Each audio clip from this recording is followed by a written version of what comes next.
Subjective ভার্বের কিছু গুরুত্বপূর্ণ নিয়ম শেয়ার করব যেগুলো তোমাদের ভর্তি পরীক্ষায় কাজে লাগবে এবং বিস্তারিত আলোচনা আমাদের পেইড ব্যাচে করব। জাস্ট এক ঝলক তোমাদেরকে কয়েকটা বিষয় শেয়ার করছি, তোমাদের কাজে লাগবে ইনশাল্লাহ।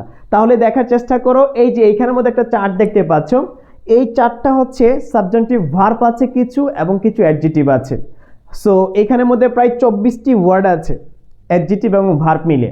সো এইগুলা যদি থাকে কোনো সেন্টেন্সে তাহলে তুমি ধরে নিবে এটা সাবজেক্টিভের ব্যবহার। প্রথমটা হচ্ছে সাবজেক্টিভ ক্লোজ, তারপর হচ্ছে দ্যাট ক্লোজ। সো আমাদের কাজটা হচ্ছে দ্যাট ক্লোজে শূন্যস্থান থাকবে সাবজেক্টের পর, সেই শূন্যস্থানটাই ব্যবহার করাটা হচ্ছে আমাদের মূল বিষয়। সো আমরা এই ভার্বগুলোকে অবশ্যই কি করতে হবে, এই ভার্বগুলোকে এবং অ্যাডজেক্টিভগুলোকে মুখস্থ রাখতে হবে যেন আমরা প্রপারলি এক্সিকিউট করতে পারি, অ্যাপ্লাই করতে পারি পরীক্ষার মধ্যে। তাহলে চলো আমরা ব্যবহারে চলে যাই। দেখতে পাচ্ছি আমাদের যে নিয়মটা এখানে স্ট্রাকচার দেওয়া আছে, রাইট? সো আমি উদাহরণটা তোমাদেরকে বুঝিয়ে দিচ্ছি, একটু খেয়াল করো। We asked that he listen carefully to the directions. So একটু খেয়াল করো, এই যে উই আস্কড এটা হচ্ছে সাবজেক্টিভ ক্লোজ 1 এবং তারপর হচ্ছে দ্যাট ক্লোজ। অলরাইট, দুইটা ক্লোজ। সো আমাদের কাজ হচ্ছে দ্যাট ক্লোজে, মানে এই যে ভার্বের জায়গায় তোমাকে শূন্যস্থান দিবে। তোমাকে বাছাই করতে হবে যে চারটা অপশন থেকে সঠিক ভার্ব কোনটি হবে। যেহেতু তুমি জানো যে সাবজেক্টিভ ভার্বের পরে সবসময় কি হয়, B1 হয়। কি হয় ভাইয়া? B1 হয়। তাহলে তুমি চারটা অপশন থেকে B1 ফর্মটা তুলে নিয়ে আসবা, উত্তরটা চুজ করবা। I think clear. তারপর একটু খেয়াল করো, আরেকটা জিনিস খেয়াল রাখতে হবে যে সাবজেক্টিভ ভার্বের ক্ষেত্রে দ্যাট ক্লোজের মধ্যে যদি নেগেটিভ থাকে, সেন্টেন্সটা যদি নেগেটিভ থাকে তাহলে আমরা কি ইউজ করব, মেইন ভার্বের পূর্বে নট ইউজ করব। কি ইউজ করব? নট ইউজ করব। আরেকটা কথা মনে রাখবে, দ্যাট ক্লোজে অক্সিলারি ভার্ব বসবে না। সাবজেক্টিভ ভার্বের ক্ষেত্রে কখনো অক্সিলারি ভার্ব বসবে না। যদি অক্সিলারি ভার্ব বসাতে হয় তাহলে শুধু আমরা বি বসাতে পারবো। কি ব্যবহার করতে পারবো? বি ইউজ করতে পারবো। Am is are was were এর পরিবর্তে কি ইউজ করতে পারবো? বি ইউজ করতে পারবো। আশা করি বুঝতে পেরেছো। তাহলে আমরা একটু দেখার চেষ্টা করি। দেখো এই যে এখানে একটা নোট দেওয়া আছে, এই নোটটা একটু দেখে নিবা প্রত্যেকে। নোটটা যেটা আমি বলছিলাম যে সবসময় বেস ফর্ম হবে সাবজেক্টিভ ভার্বের ক্ষেত্রে। তারপরে একটু দেখার চেষ্টা করো, এই যে নটের ব্যবহারটা যদি নেগেটিভ হয় বাক্যটি তাহলে আমরা কি ইউজ করব, মেইন ভার্বের পূর্বে নট ইউজ করব। নট ইউজ করবো, এইটাই মেইন বিষয় আর কি রুলসের। এই যে এখানে বলা আছে দেখো, নটের পূর্বে অক্সিলারি ভার্ব ব্যবহার হবে না, যেটা বলছিলাম আর কি, একটু মাথা রাখবে। তারপর এই যে দেখো উই প্রপোজড দ্যাট। সো এটা হচ্ছে সাবজেক্টিভ ক্লোজ, আমাদের কাজ হচ্ছে দ্যাট ক্লোজে এই জায়গায় শূন্যস্থান থাকবে। সো সঠিক ফর্মটা তোমাকে বাছাই করতে হবে। সো তুমি বুঝতে পারছো যদি সেন্টেন্সটা নেগেটিভ হয় মেইন ভার্বের পূর্বে নট থাকবে। নেক্সট, তারপরে একটু খেয়াল করি, আমরা প্রত্যেকে মন দিয়ে দেখি। সাবজেক্টিভ ভার্ব দ্যাট ক্লোজে যদি বি ভার্ব বসাতে হয় বা বি ভার্ব থাকে তাহলে তুমি কি ইউজ করবা, শুধু বিটা নিয়ে আসবা। অলরাইট, শুধু বিটা নিয়ে আসবা। দেখো ইট ইজ ইম্পারেটিভ, এই যে ইম্পারেটিভ অ্যাডজেক্টিভ। সো এই অ্যাডজেক্টিভটা থাকলে তোমাকে ধরে নিতে হবে এটা সাবজেক্টিভ ভার্বের নিয়ম। এবং দ্যাট ক্লোজের মধ্যে আমরা এই জায়গার মধ্যে অক্সিলারি ভার্বের পরিবর্তে শুধু ভি ইউজ করব আমরা। আশা করি বুঝতে পেরেছো, ভেরি ইম্পর্টেন্ট। সো এই জায়গার মধ্যে শূন্যস্থান দিবে, তোমাকে চারটা ভার্ব দিবে, সেখান থেকে তোমাকে চুজ করতে হবে। ম্যাক্সিমাম স্টুডেন্ট চুজ করবে ইউ আর, রাইট? ইউর পরে কি ইউজ করবে, আটটা বসিয়ে দিবে।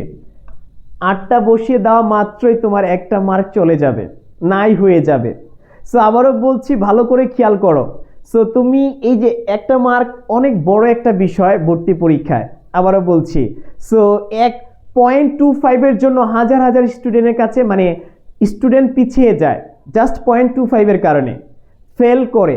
অলরাইট, চান্স হয় না অল্প সামান্যর জন্য। সো তোমার দায়িত্ব হচ্ছে এই খুঁটিনাটি বিষয়গুলো, গ্রামারের ছোট ছোট বিষয়গুলো একটু সচেতনভাবে স্টাডি করা, যেন পরীক্ষায় প্রপারলি অ্যাপ্লাই করতে পারো ভাইয়ারা আপুরা। সো আশা করি বুঝতে পেরেছো। একটু খেয়াল করো, দ্যাট ক্লোজে এই যে দেখো am is are was were থাকলে কি ইউজ করতে হবে, আমাদের বি ভার্ব ইউজ করতে পারবা। আশা করি বুঝতে পেরেছো প্রত্যেকে। যারা যারা দেখছো, আমার মনে হয় এই নিয়মগুলো যদি একটু মাথায় রাখতে পারো, ট্রাস্ট মি তুমি ভালো করবা। আর সবচেয়ে গুরুত্বপূর্ণ পার্ট হচ্ছে ইংরেজি গ্রামারের মধ্যে ভাইয়া যেগুলো শেয়ার করছি প্রতিনিয়ত, আমি ওই মানে আরেকটা ভিডিওতে দেখিয়েছি পজিটিভ ভার্বের নিয়ম, আজকে আমি সাবজেক্টিভ দেখাচ্ছি।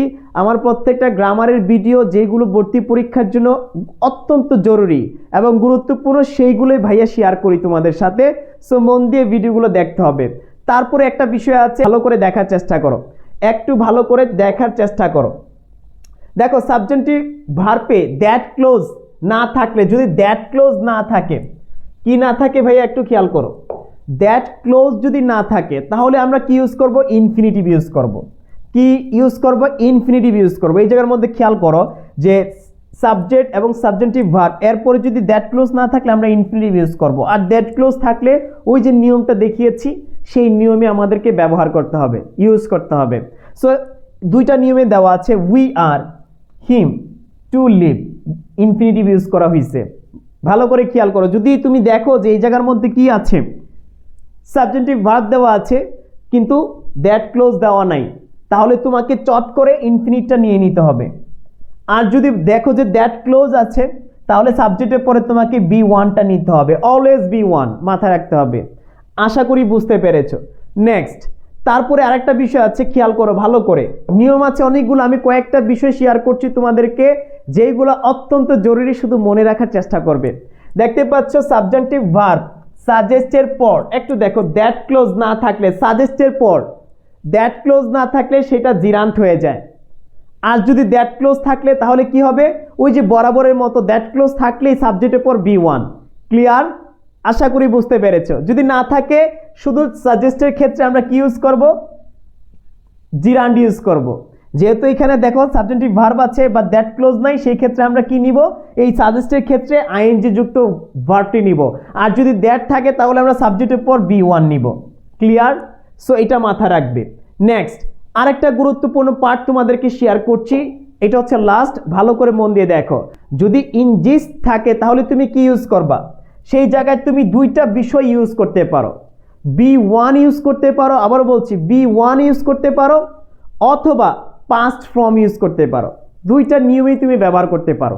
সো এই ক্ষেত্রে একটু খেয়াল করে যে দেখো, ইনজিস্ট দ্যাট ক্লোজের মধ্যে আমরা বি ওয়ানও ইউজ করেছি এবং দ্যাট ক্লোজের মধ্যে আমরা বি টুও ইউজ করেছি। এই দুইটা নিয়ম আমরা ব্যবহার করতে পারবো। আশা করি বুঝতে পেরেছো। যারা যারা এই ভিডিও দেখছো অবশ্যই একটু ভালো করে খেয়াল রাখবে। এবং অত্যন্ত গুরুত্বপূর্ণ প্রিয় শিক্ষার্থী, তোমাদের জন্য অ্যাডমিশনের জন্য জাতীয় বিশ্ববিদ্যালয়, সাত কলেজ অথবা গুচ্ছের ভালো একটি প্রস্তুতি নিতে চাচ্ছ, শেষ মুহূর্তের প্রস্তুতি গুছিয়ে নিতে চাচ্ছ, তোমাদের জন্য শর্ট সময়ে যেন ভালো একটা প্রস্তুতি হয় এবং সাজেশন বেসড পড়াশোনা করে তোমার একটা সিট যেন সিকিউর করতে পারো, দ্যাটস ওয়াই আমাদের এই আয়োজন। দেখো, NU national university DU 7 college, যেটা পরিবর্তন হয়ে কিন্তু একটা সেন্ট্রাল ইউনিভার্সিটি রূপান্তর হয়ে যাচ্ছে, নাম এখনো সেট হয়নি, বাট খুব শীঘ্রই কিন্তু সেট হয়ে যাবে, আই মিন পাবলিক বিশ্ববিদ্যালয় হয়ে যাচ্ছে। দ্যাটস ওয়াই এখন কম্পিটিশনটা একটু বেশি হবে, প্রশ্ন প্যাটার্নটা একটু কঠিন হবে, সুতরাং তোমাকে একটু ভালো করে পড়তে হবে ভাইয়া। সো তারপর হচ্ছে জিএসটি। সো এই বিষয়গুলোতে যারা ভালো একটা স্কোর করতে চাচ্ছ শেষ সময়ে এবং গোছানো ওয়েতে, তোমাদের জন্য আমরা সুপারভাবে শুরু করতে যাচ্ছি। সো ভর্তি কিন্তু চলমান আছে, ইতিমধ্যে অসংখ্য শিক্ষার্থী যুক্ত হয়েছে আমাদের এই ব্যাচ ওয়ানে। কোর্স ফি মাত্র 1500 টাকা। একটু খেয়াল করো, lecture sheet, practice sheet, suggestion sheet, PDF, exam final, model test 15টি পেয়ে যাচ্ছ। তার মানে তুমি অনেক কিছু পেয়ে যাচ্ছ। ক্লাস তো পর্যাপ্ত আছেই ভাইয়া, সর্বোচ্চ পরিমাণ ক্লাস আছে। এই যে দেখতে পাচ্ছ 01772771 অথবা 0156797242 এই নাম্বারে যোগাযোগ করবে ভর্তির জন্য। সো যারা মানবিকের আছো, মানবিকের জন্য এই ফরম্যাটটি, জাস্ট নামমাত্র কোর্স ফি 1500 টাকা, 3000 টাকার কোর্স। দ্রুত যোগাযোগ করো ভর্তির জন্য। তারপর দেখতে পাচ্ছ বাণিজ্য বিভাগের যারা আছো, সেম একইভাবে 1500 টাকা কোর্স ফি, 6টা বিষয়ের উপর ক্লাস পাচ্ছ, সর্বোচ্চ পরিমাণ practice sheet, lecture sheet, PDF, exam final, model test, অনেক কিছু পাচ্ছ। এই যে নাম্বার দুটি দেখতে পাচ্ছ, যে কোনো একটিতে ফর্ম দাও ভর্তির জন্য। ইনশাল্লাহ ভর্তি চলমান আছে। শেষ সময়ে সেরা প্রস্তুতি যারা নিতে চাচ্ছ এবং তোমার স্বপ্নকে বাস্তবায়ন করতে চাচ্ছ, আমি বলতে পারি তোমাকে, তুমি যুক্ত হয়ে যাও। ইনশাল্লাহ একটা ভালো ডিসিশন তোমার স্বপ্নকে, তোমার লাইফকে পরিবর্তন করে দিতে পারে। কারণ প্রত্যেক বছর আমাদের পেইড বেস থেকে, কারণ আমরা তোমাদেরকে চমৎকার ওয়েতে আমাদের যে গুছানো জিনিসপত্রগুলি আছে ঠিকঠাক মতো তোমাকে দিতে পারলে আর তুমি যদি ঠিকঠাক মতো পড়তে পারো, ইনশাল্লাহ আমার মনে হয় এই বছর তুমি ভালো কিছু করবেই আর তোমার স্বপ্ন বাস্তবায়ন হবেই ভাইয়া। সো টেনশনের কোনো কারণ নেই, আমরা আছি তোমার পাশে যেন তুমি ভালো একটা স্কোর করতে পারো। তোমার স্বপ্নের যে ডিপার্টমেন্টটা আছে বা তুমি যেই সাবজেক্টে পড়তে চাও বা যে কলেজে পড়তে চাও বা যে বিশ্ববিদ্যালয়ে পড়তে চাও সেটা যেন নিশ্চিত হয়, সেই জায়গাটাই আমরা ফোকাস দিয়ে তোমাদের স্বপ্ন পূরণে কাজ করে যাচ্ছি গোছানো ওয়েতে। আমাদের প্রত্যেকটা কন্টেন্ট এতটা গোছানো, জাস্ট ঠিকঠাক মতো পড়তে পারলে তুমি এই বছর টপ নচ একটি রেজাল্ট করবে ভাইয়া।